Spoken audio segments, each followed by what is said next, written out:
वो जैसे तैसे वॉशरूम जाती है, लेकिन तभी उसे खिड़की दिखती है, पर उसे बाहर केवल अंधेरा और सुनसान रास्ता दिखता है और दूर दूर तक कोई मदद की राह नहीं दिखती है।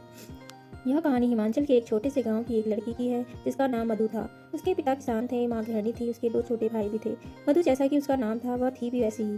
दिखने में तो काफ़ी सुंदर थी कि वह मिलनसार भी थी। वह सभी से जल्दी घुल मिल जाया करती थी। वह दिखने में भी काफ़ी सुंदर ही नहीं थी बल्कि पढ़ाई में भी काफ़ी अव्वल थी। वह अपनी स्कूल की पढ़ाई पूरी करने करके शहर पढ़ने जाया करती थी। उसके साथ उसकी दो सहेलियां भी उसके साथ जाया करती थी। मधु के काफ़ी बड़े सपने थे। वह पढ़ाई पूरी करके कलेक्टर बनना चाहती थी। वह केवल अपना ही नहीं बल्कि अपने माता पिता और पूरे गांव का भी नाम रोशन करना चाहती थी। शायद वह उम्र ही ऐसी होती है कुछ करने की, वह नाम रोशन करने की। मधु रोज की तरह एक दिन कॉलेज जाने को तैयार हुई। तभी उसे पता चला कि उसके एक दोस्त की तबीयत खराब है और दूसरी दोस्त शादी में गई है। मधु छुट्टी नहीं लेना चाहती थी क्योंकि उसका महत्वपूर्ण पाठ छूट जाएगा। तभी उसने अकेले जाने का सोचा। इससे पहले भी वह कई बार अकेले जाया करती थी, लेकिन आज का दिन का बाकी दिनों से अलग था। उसे पहुंचने में देर हो गई थी और उसकी बस भी छूट गई थी। तभी वह दूसरी बस का इंतजार कर रही थी कि उसी के गाँव के मनोज भैया ने ट्रक आया तो उसने मधु से कहा, चलो मधु, मैं तुम्हें छोड़ दूंगा, वह वहीं से दिल्ली जा रहा हूँ। तभी मधु ने ये कहा, नहीं भैया, मुझे ट्रक में बैठने में डर लगता है, मैं बस से चली जाऊँगी। बस का इंतजार करने लगी। तभी बहुत देर तक इंतजार करने पर बस नहीं आई तो मधु को मनोज भर ट्रक ड्राइवर ने कहा, अब मैं जा रहा हूँ मधु, चलना है तो चलो। तभी मधु को बहुत देर भी हो रही थी और गांव के भैया थे तो वह ट्रक पर बैठ गई। तभी एक जगह पर मनोज ट्रक ड्राइवर ने ट्रक रोका और कहा, मुझे यहाँ से कुछ सामान लेना है, तुम यहीं पर रुको। वह जाता है और सामान लेकर ट्रक पर रखता है। ट्रक चलाने लगता है और कहता है, किसी ने प्रसाद दिया है, थोड़ा तुम भी ले लो और थोड़ा मैं ले लेता हूँ। प्रसाद था तो मधु ने मना नहीं किया और खा लिया। मधु सोच रही थी जल्दी ही उसका कॉलेज आए तो वह इस भारी भरकम ट्रक से उतरे। उसने मनोज ड्राइवर से कहा कि मुझे कॉलेज आने से पहले उतार देना ताकि कॉलेज के लोग बातें ना बनाएं।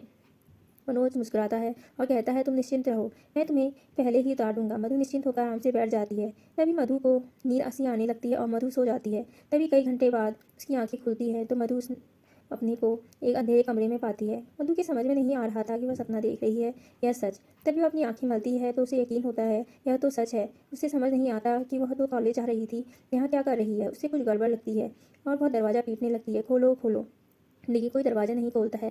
तभी कई घंटे के बाद एक औरत दरवाज़ा खोलती है। मधु को समझ नहीं आता कि वह औरत कौन है। देखने में काफ़ी अजीब गुस्सैल सी थी और उसकी बोलने की भाषा भी कुछ अलग थी। तभी मधु पूछती है, तुम कौन हो, मैं यहाँ क्या कर रही हूँ। तभी वह बताती है कि मैं यहाँ की मालकिन हूँ, तुम दिल्ली में हो। मधु कहती है, दिल्ली का तो केवल मधु ने नाम ही सुना था। वह कहती है, मैं यहाँ कैसे आई, मुझे घर जाना है, मेरे मम्मी पापा परेशान हो रहे होंगे। तभी वो औरत हंसती है और कहती है, घर, अब यही तुम्हारा घर है, यहाँ से जाने की तो मत सोचना वरना मारी जाओगी। अब हमारे कब्जे में हो, 1.5 लाख में खरीदा है तुम्हें। मधु इस औरत को बात सुनकर हक्की बक्की रह जाती है। उसकी समझ में कुछ नहीं आ रहा था और सोच रही थी कि वह तो कॉलेज जाने के लिए निकली थी, वो यहाँ कैसे पहुँच गई। तभी औरत कहती है, मनोज तुम्हें यहाँ छोड़ कर गया है। मधु घबरा जाती है कि मनोज भैया ने ऐसा किया, उसे यकीन ही नहीं हो रहा था। वह उस औरत के हाथ जोड़ती है और कहती है, मुझे यहाँ से जाने दो, मेरे घर वाले मेरी राह देख रहे होंगे। तभी औरत कहती है, तुम्हारे यहाँ से जाना नामुमकिन है, हमने तुम्हें खरीदा है, अब हाँ हम तुम्हें कैसे जाने दे सकते हैं। तभी मधु रोने लगती है और उसकी समझ में कुछ भी नहीं आ रहा था। इससे पहले वो कभी भी शहर से बाहर नहीं गई थी। उसने अपने सपने में भी नहीं सोचा था कि उसके साथ ऐसा होगा। अब वह यही सोचने लगी और यह लोग तो उसे जाने नहीं देंगे, उसे ही कोई तरकीब निकाल कर यहाँ से निकलना होगा। लेकिन उसे एक अंधेरे कमरे में बंद किया हुआ था, उसकी समझ में कुछ नहीं आ रहा था। यहाँ से निकले तो कैसे निकले। तभी एक आदमी कपड़े और खाना लेकर आता है। कहता है, खाना खा लेना और शाम को कपड़े पहनकर तैयार हो जाना, शाम को तुम्हें काम पर जाना होगा। लेकिन मधु शाम तक न तो खाती है न तैयार होती है। तभी शाम को वो औरत दोबारा आती है। उसे देखकर वह आपने आप बबूला हो जाती है, उसे खूब पिटवाती है और कहती है, तुम इसे 2 दिन तक खाना मत देना। तभी मधु रोने लगती है और उसे बहुत दर्द भी हो रहा था। वह जैसे जैसे वॉशरूम जाती है, लेकिन तभी उसे खिड़की दिखती है, पर उसे बाहर केवल अंधेरा और सुनसान रास्ता दिखता है और दूर दूर तक कोई मदद की राह नहीं दिखती है। तभी कमरे में आकर उसे अपना बैग दिखता है। तभी खिड़की से मदद के लिए अपनी कॉपी से कुछ पेज फाड़कर बाहर फेंकती है। उसकी किस्मत अच्छी थी कि उसका बैग उसके पास था, नहीं तो उसके पास कोई भी चारा नहीं था कि वहाँ से कुछ लिख कर फेंक सके ताकि कोई उसकी मदद करे। तभी मधु को रात भर नींद भी नहीं आती है। वह सोचती है कि यह खतरनाक लोग हैं और उसकी मदद कोई नहीं करेगा। अब वह बहुत कमज़ोर हो गई थी, उसे भूख भी लग रही थी। तभी 2 दिन बाद वह औरत आती है, उसके आदमी खाना लेकर आते हैं। वह औरत कहती है, तुम्हें हमारी बात माननी होगी, नहीं तो हम तुम्हें मार देंगे। तभी मधु कहती है कि मुझे क्या मानना है।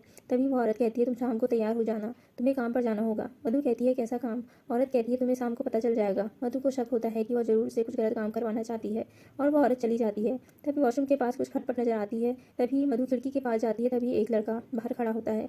मधु उससे मदद मांगती है। मधु को उम्मीद की एक किरण नजर आती है। तभी वह लड़का उसकी मदद करने को तैयार का वादा करता है। लेकिन उस लड़के को अपनी जान की चिंता थी और उसे लगता था कि ये लोग बहुत खतरनाक हैं। तभी उसने सोचा कि पुलिस वालों के पास जाएगा।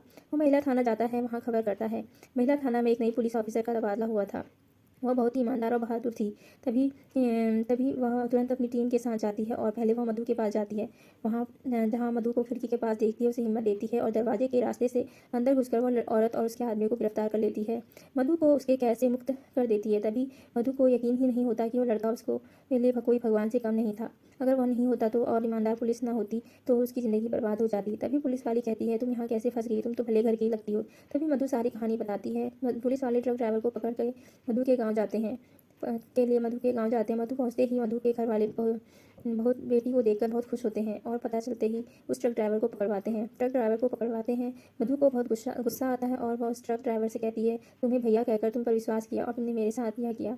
यह तो मेरी किस्मत अच्छी थी कि मैं भगवान की कृपा से बच गई। मैं तो सपने में भी नहीं सोचा था कि मैं बच पाऊंगी। तभी शहर के भैया और पुलिस ऑफिसर दीदी ने मेरी मदद की और उन्होंने अनजान होकर भी मेरी मदद की और तुम अपने होकर भी पैसे के लालच में मेरे साथ ऐसा बुरा किया। लेकिन अब उस ट्रक ड्राइवर को अपने किए की सजा मिलती है। अब मधु अपने माता पिता के साथ आकर बहुत खुश थी और माता पिता भी उसको ढूंढ कर काफ़ी परेशान थे और वे कब सभी काफ़ी सुकून की ज़िंदगी जीने लगे और मधु को भी अपने सपने को पूरा करने की उम्मीद जगाकर वह आगे बढ़ने लगी कि कभी ना कभी उसका सपना पूरा होगा। Thank you. Please like and subscribe my channel.